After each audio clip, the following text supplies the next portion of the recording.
The Gophers men's basketball team started the season off with a dub, what we learned from it, and then we're going to preview game 2 coming up this week. Hey, You are Locked On Golden Gophers. No matter what we're going to do here, we're just going to keep rowing. Your daily podcast on the Minnesota Golden Gophers. However it turns out, we're just going to keep rowing. Part of the Locked On Podcast Network. Your team every day. We're just going to keep rowing, and keep rowing.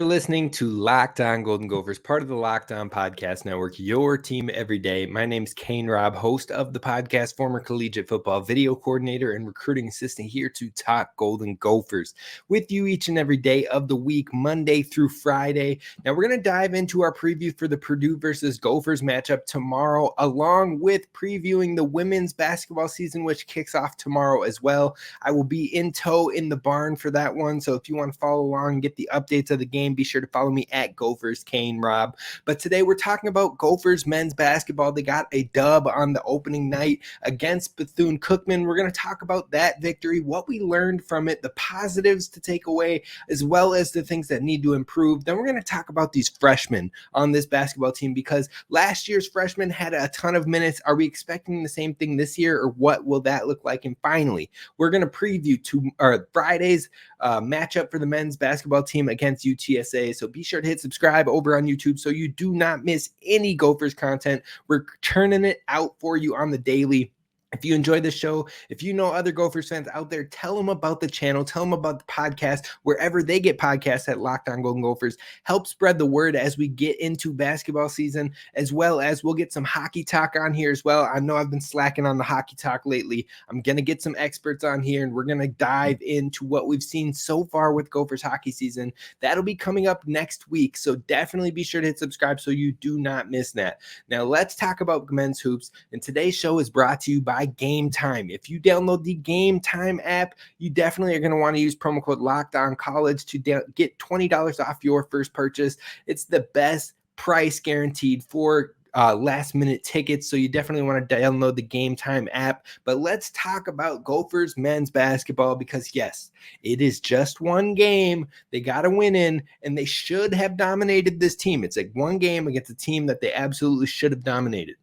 But here is why you should be excited and what we saw with the men's hoops team. So number one, the first thing that stood out to me in yesterday's game was Dawson Garcia dominated. He was exactly what you wanted him to be. Your stud player, played just like the preseason all Big Ten player that you expect him to be. 23 points, 14 rebounds, 6 assists, 1 block, led in every single one of those categories for the Gophers. Absolutely was the best player on the floor for both teams last night. And hopefully he continues to just ride that momentum into the next few games, the whole season, really.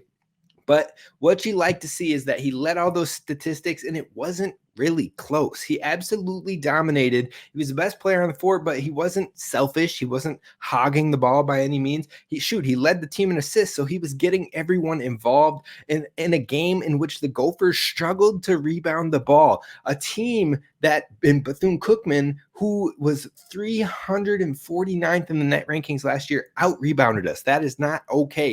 And we're going to talk about that in a minute, but the fact that Dawson Garcia got 14 rebounds of our team 37, that means he had almost, well, I guess it's not close to half, but regardless, he had a ton of our rebounds, a ton of our production. Dawson Garcia dominated. That was a huge thing for this Gophers team.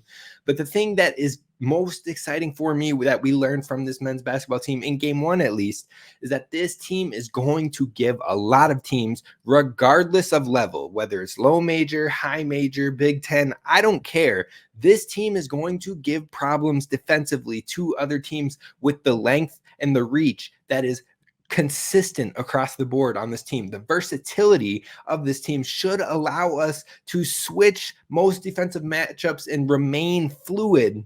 You're talking about Isaiah Enan, huge.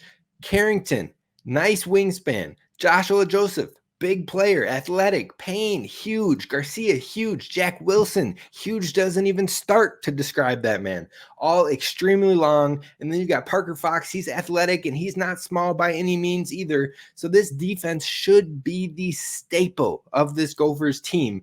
What it relies on in the tough times, in the tough stretches, it should be the defensive effort, the defensive forefront, getting deflections, turning them into steals, and creating turnovers. Even if you play in low-scoring games, defense should be priority numero uno for this Gophers team. I'm thinking like Tony Bennett days where he had games, maybe he would only score 40-some points with Virginia, but that defense is what kept them in the games and got them some scrappy wins throughout his time there. He's still there. I'm acting like he's gone, but he's still there, but you get what I'm saying. So defense and ball movement should be this team's identity, and that's what it looks like it is so far through one game in an exhibition, but I like what I'm seeing on that front.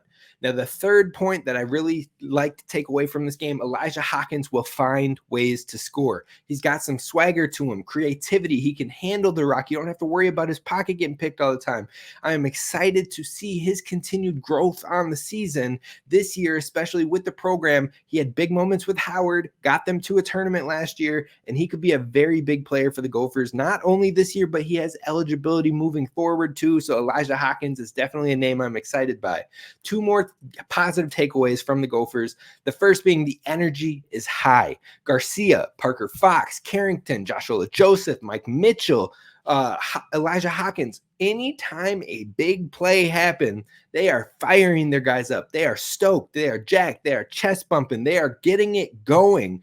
And everything is rosy right now. We just got a 20-point win. We also had like a huge win in the exhibition game. So everything is in the rosy colored glasses right now. And winning, it's easy to win and be happy. But once you get to those difficult times, those difficult stretches, the cold games, the cold spells, it is most important to have those moments where you fire your guys up, even in the slumps, because that is what can get the momentum going, get you out of the slumps quicker, get you, instead of 20 minutes or whole halves that are cold streaks or half of a half that's cold streak, you get out of it in 3 minutes. You get out of it in 4 minutes because you have a big momentum play that gets guys fired up. And this team was definitely missing that aspect last season. Now, if this team can continue to keep that spark alive even when the struggles come, I believe they could end a lot of cold slumps pretty quickly. But also, I think it will help this team win games that they fell out of in last season.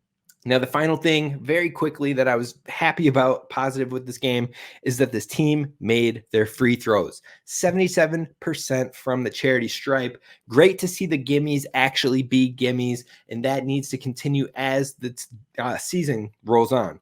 Now, there were a handful of things that need to improve with this team as well. It's only game one, so there's lots of time to fix it. But the first thing is keeping the energy in half two. We were outscored by Bethune-Cookman in the second half, and that should never be the case as a high major program. You got to get out there. You got to control the pace. You got to control the tempo. You got to run your style of basketball and keep them uncomfortable. And what kept this team in the game was second chance points.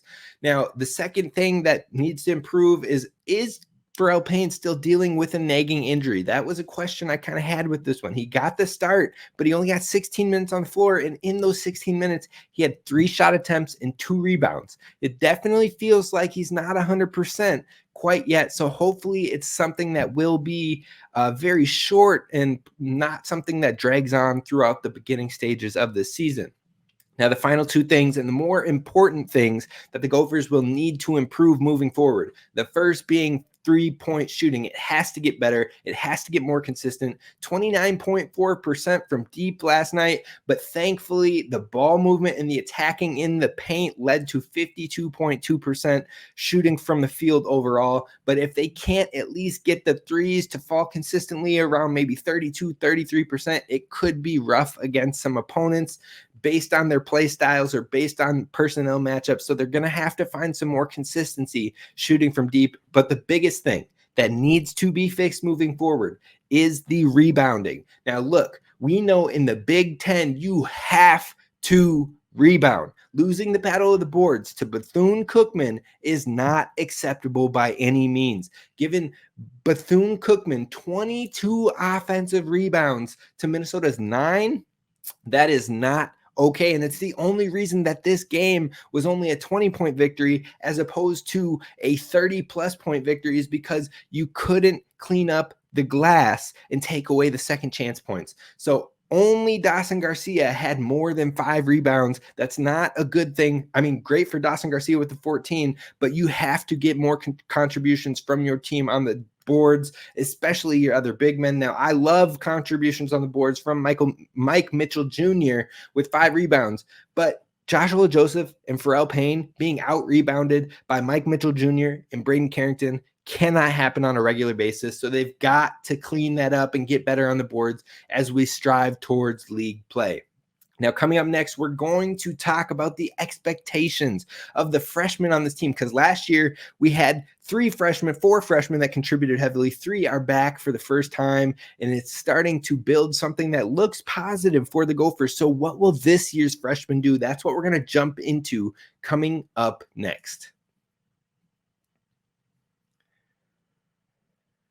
First, I got to talk to you about our friends over at FanDuel, because now is the time to get in there and try your hand with America's #1 sports book. Right now, new customers get $150 in bonus bets with any winning $5 moneyline bet. That's $150 if your team wins. If you've been thinking about joining FanDuel, now is the time to get in and get active. The app is super easy to use and has a wide range of options, including spreads, player props, over-unders, and more. So go and take a shot on a game. Now, I would have took the Celtics money line yesterday, and I would have ended up losing. The Timberwolves, they got my boys. They got them, and it hurts. But we're moving on. The defense showed out, and Anthony Edwards is a real deal player. Absolutely great game, but I would have lost my money there. But if you would have picked the Timberwolves yesterday to upset the Celtics, you would have gotten $150 back in bonus bets. So definitely check that out over at FanDuel.com/lockedon. Again, that's FanDuel.com/lockedon. All right, Gophers fans, so let's talk about these freshmen and the expectations for them in year 1 as we head into year 3 with Coach Ben Johnson. Now, it comes down to timing, in my opinion, for these young freshmen, because with the tougher games on the schedule, there's a handful of them in these early games. And so you got to look at how it would play out, how these young guys could get on the court, and what one would assume is layup games on our schedule. Well, the first of the 7 games Minnesota plays should have at least 5 likely wins. If you look at the schedule, you're looking and you're like, man, we should win at least 5 of these games. But then on top of that, you have a chance to win all 7. Now, 2 of those games, the challenge games, would be Missouri in game 3 and San Francisco in game 6. The Gophers then, after those 7-game stretch, move on to take on Ohio State and Nebraska, whom they won against each last season at least one time. And then finally, you have 4 more non-conference games to close out December. So realistically, Minnesota should, keyword there, should, have 9 wins before the new year. But again, that means winning games you are likely heavily favored in, which sometimes Minnesota seems to be allergic to across all sports. So we'll see if we can get that done. But from there, depending on the games versus Missouri, versus San Francisco, versus Ohio State and Nebraska, if you can win one or a couple of those games, you're looking at double-digit wins heading into the official Big Ten play. Now, that's huge. Now, how does that affect the younger players? That's the key we're talking about here. Well, that affects the younger players because it's the difference from last year's class to this year's class is we have a lot more depth in front of them. We have a lot more experience in front of them, so you don't have to rush your guys to play. You don't have to rush player development and throw guys to the fire. You can let them grow in at their own speed. So if they're not going to be able to contribute in a meaningful way right from the jump, they might not see minutes right away. Now, on top of that, court time is often a valuable thing for the growth of young players. So you're going to want to try to work them in. Absolutely. You don't want to just sit these guys and then by the time Big Ten play comes, they haven't had any experience and they're not ready to play with the big dogs. So what needs to happen is a fine balance between those. Now, these first few games, maybe this game, the game we played last night, the game coming up on Friday in Missouri, those first few games, you're figuring out your lineups, you're figuring out your rotations of the whole squad. But once you get past game 3, you've got a challenge in game 3. So I think the biggest moments of action for these young players, these true freshmen and redshirt freshmen, is going to be starting in games 4 and 5 versus SC Upstate and AR Pine Bluff. Then you have your heaviest moments of testing it out and earning larger roles. That time is probably going to come in December, from December 9th to December 29th. Those 4 final non-conference games, that is the perfect time. So you get your little foot in the water, dip your toes in with these early games 4 and 5 coming up later at the end of the month. And then you let those young guys play some bigger roles in the final games in December, the 4 final games, to really feel out who can step up, who can play right away, who can get going and create moments. And if they continue to build on those moments, stack up wins and how they can contribute, that's when they start to earn minutes in the Big Ten play in the new year of 2024. So you look at all that, and then you look at these players. Now, Eric Reeder and Chris Kines, I think both of those players, true freshmen, are going to redshirt more than likely this season. I just think they're going to need a little bit more growth. They're going to need to get bigger in the weight room with how the Big Ten plays.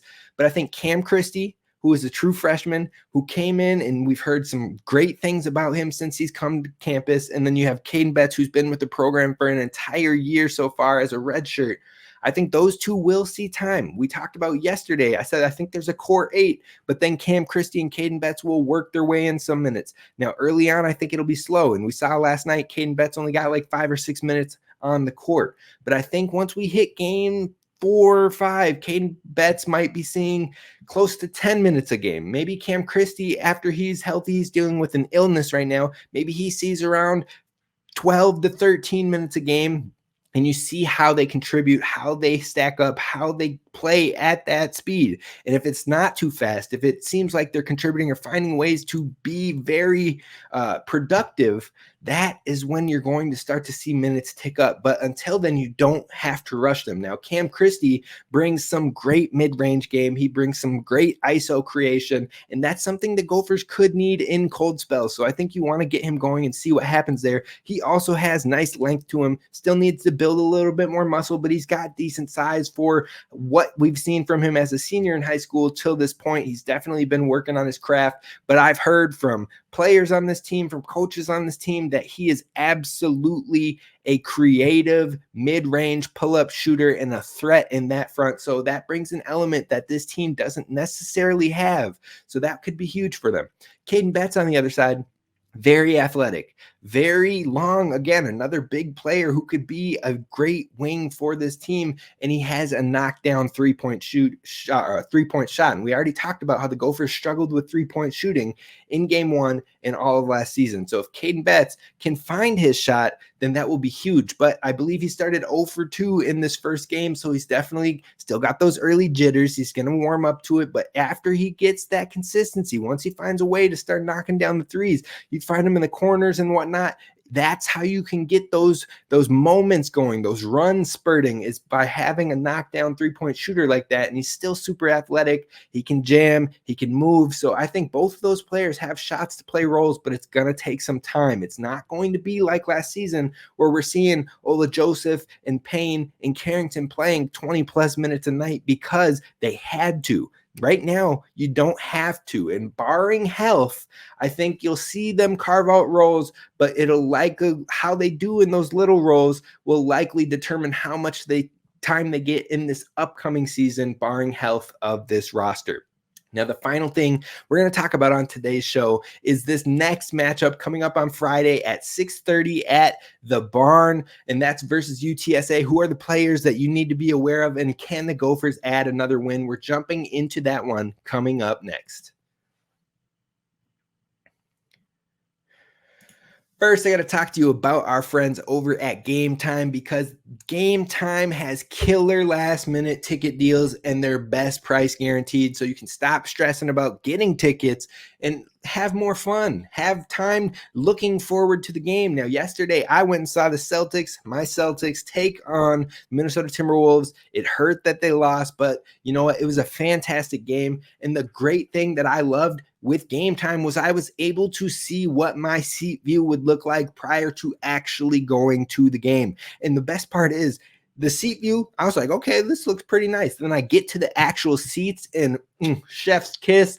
I love the seats. I love the experience, and I didn't stress about any of it. So you should go over to gametime.co or download the Gametime app and create an account and use promo code LOCKEDONCollege for $20 off your first purchase. Again, terms and conditions apply, but you go over to Gametime app, download it, and redeem code LOCKEDONCollege for $20 off your first purchase. Download Gametime today. Last minute tickets, lowest price guaranteed. All right, Gophers fans, let's do this. Let's wrap up with talking about this next opponent on Friday, and that is UTSA, University of Texas San Antonio at 6:30 in the barn. Now, this is another team who finished lower than Minnesota in the net rankings last season, so it's another game that you should absolutely be able to win handily if you are the Gophers program and clean up on the issues that you experienced in game one. Now, like we said, those issues being rebounding, three-point consistency, and keeping the energy high in the second half. So this is a game where you have to go out and you win both halves, plain and simple, scoring more than your opponent in both halves. Now, of course, you're like, of course, Kane, that's what you want to do when you play a basketball game. But no, this is a team you should dominate. And the Gophers didn't dominate in that second half against Bethune-Cookman. Now, they did really well still. They had good spurts, but what I'm saying is you shouldn't be outscored in either half by an opponent that should be lower than you. So we have to go out there and capitalize, and that starts with those three areas of three-point shooting, rebounding, and keeping the energy in the second half. Now, UTSA shoots three-pointers worse than Minnesota. They're 26% in their first game on the season. They weren't great on the last year's game, and they have a lot of shifting of their key players from last year to this year. Plus, they play a smaller rotation, more shallow rotation of only like 6 to 7 players. So hopefully you can run, you can keep that ball movement and wear these guys out. But UTSA loves to get to the free throw line. And Christian Tucker, who is their leading scorer on the year so far, found his way to the line for 15 free throw attempts in game one. So the Gophers have to play smart. You can't get too many fouls in this one. Now, the key players for UTSA are Christian Tucker, the guy I just named, junior player, 18 points in game one, also had 8 assists in game one, so he can create. He's going to distribute the ball. He's going to have the ball in his hands a lot in this game. He averaged 15 minutes a game last season, but now he has moved up to be a starter, had over 30 minutes in game one, and I expect that to be the same in game two.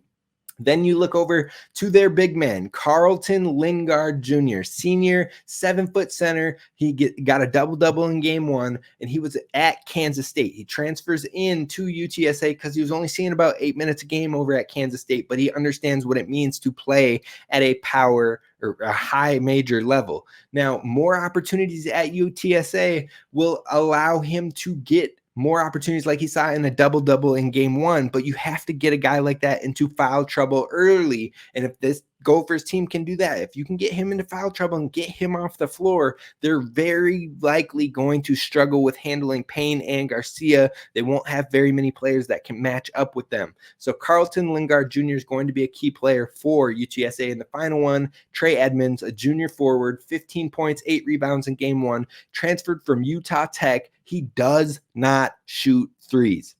So keep him outside the paint as much as you can. He's solely an inside player, but very athletic. So force him, play off of him, force him to stay outside and be uncomfortable. Don't let him slash. Don't let him drive. Don't let him cut.